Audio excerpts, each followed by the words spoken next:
교도소에 재수감된 이명박, 해고록이나 남겨라. 약올리는 일본 미디어. 자동차 부품회사 다스 실소유주이자 회사돈 252억 원을 횡령하고 삼성그룹으로부터 미국 소송비 등 뇌물 89억 원을 받은 혐의 등으로 징역 17년의 대법원 확정 판결을 받은 이명박이 정말 힘들게 지난 2일 오후 동부구치소에 재수감됐습니다. 이명박에게 유감이 많았는지 일본 미디어인 와우코리아가 11월 5일자 이명박 전 대통령의 투옥, 죽은 대통령의 복수, 반일 아마추어가 한일 대립 혐오의 원인인가 라는 제목의 기사를 내보내면서 비웃고 있습니다. 어떤 내용인지 기사를 확인해 보겠습니다.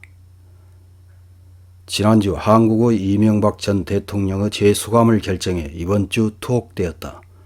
이 씨의 재판과 의혹의 상세한 내용은 제쳐두고 이 씨라고 하면 최근 약 8년 정도 일본에 대한 혐한의 계기를 만든 인물로 한일 모두에게 인식되고 있다. 일본에서는 외무장관을 통해 밝힌 위안부들과 독립운동가들에게 무릎 꿇고 사과하라는 천황 모욕 발언과 쇼와 천황의 전쟁 책임 언급이 혐한의 계기를 만든 것으로 인식되고 있다. 한편 한국에서는 대통령으로는 처음으로 독도 상륙을 행해 일본을 도발한 것이 계기라는 인식인 것이다. 왠지 천황 모욕 발언이나 쇼와 천황에 대한 책임 추궁을 의식적, 무의식적으로 망각하려고 하고 있다고도 할 수 있다. 한국의 반일 활동의 주력 다수파는 좌파 진보 혁신파이며 현 정부 여당에 바로 해당한다. 따라서 보수파인 이 씨는 원래 경제계 출신이란 것도 있어 반일 활동에 관해서는 아마추어라고 했다. 그 출생은 일본이다. 1941년 지금의 오사카시 히라노구에서 태어났다. 1945년 일본의 패전으로 가족과 함께 반도로 건너갔다. 친어머니에 관해서는 한국에서 일본인설이 나돌기도 했다.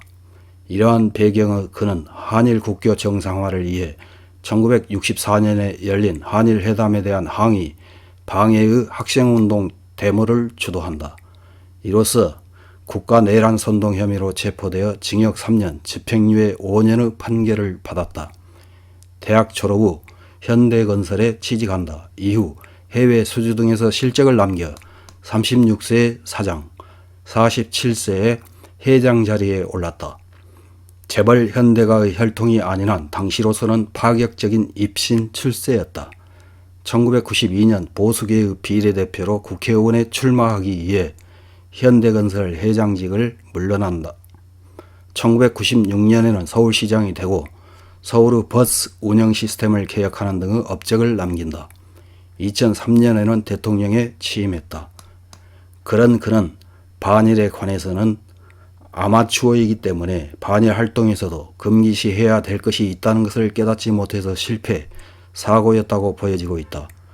사실 이만큼 한일 관계가 악화되어도 현 정부 여당은 다른 이슈에서는 벌성사납게 일본을 비방중상하지만 결코 황실 금기를 건드리려고 하지 않는 것은 한 목적적 전문적인 반일 전문가 집단이기 때문이다. 다시 말해 이 씨는 그러한 금기, 일본의 일반 국민으로부터 분노와 혐오 감정을 사는 행위라는 인식이 결여된 이른바 반일의 아마추어였다고 말할 수 있다. 특히 위안부 문제, 전 노동자 문제라는 역사 문제를 둘러싼 판결뿐만 아니라 통상 문제와 기술 이전 문제 등으로 꽉 막혔던 한일 교섭을 촉진하려는 수단으로서 황실 금기 침범과 독도 상륙을 선택했을 것이다. 정권 말기인 2012년 7월 한일의원연맹 회장이기도 한 친형 이상득 씨와 측근들이 구속되면서 지지율이 급 강화, 다음 달 8월에 독도에 상륙한다. 1965년의 한일 국교 정상화 때 양국 정부가 맺은 밀약을 깨버린 것이다. 그리고 일본 황실 금기를 침범, 그 지지율은 26%에서 35%로 9%포인트 급상승했다. 거기까지는 반일을 국내 정치에 이용하기도 하는 한국 정치인으로서 의도한 대로였다고 생각된다.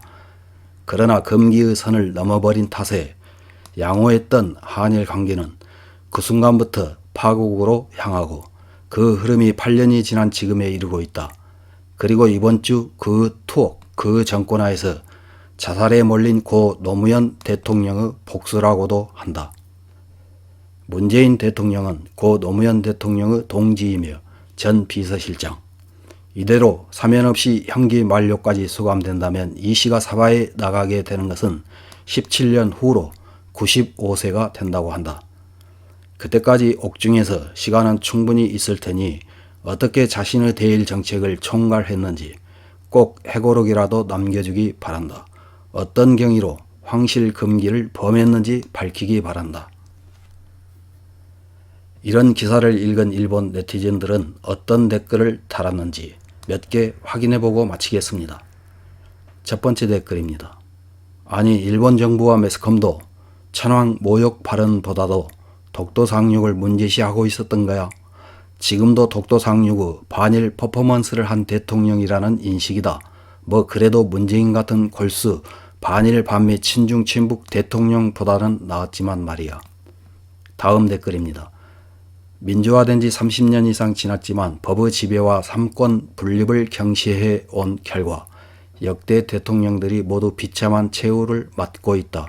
아직 민주주의 국가라고는 할 수 없을 것 같네요. 다음 댓글입니다. 한국의 애교라는 것은 뭐든지 트집을 잡는다. 철저하게 비상식적인 반일 운동을 일으켜 이에 일본이 대응하면 애교 카드의 한 수를 사용하는 저차원의 분란애교입니다. 민간주도의 노재팬 운동도 일본 기업의 한국 철수를 부추겼을 뿐 아무런 정치적 압력은 되지 않았습니다.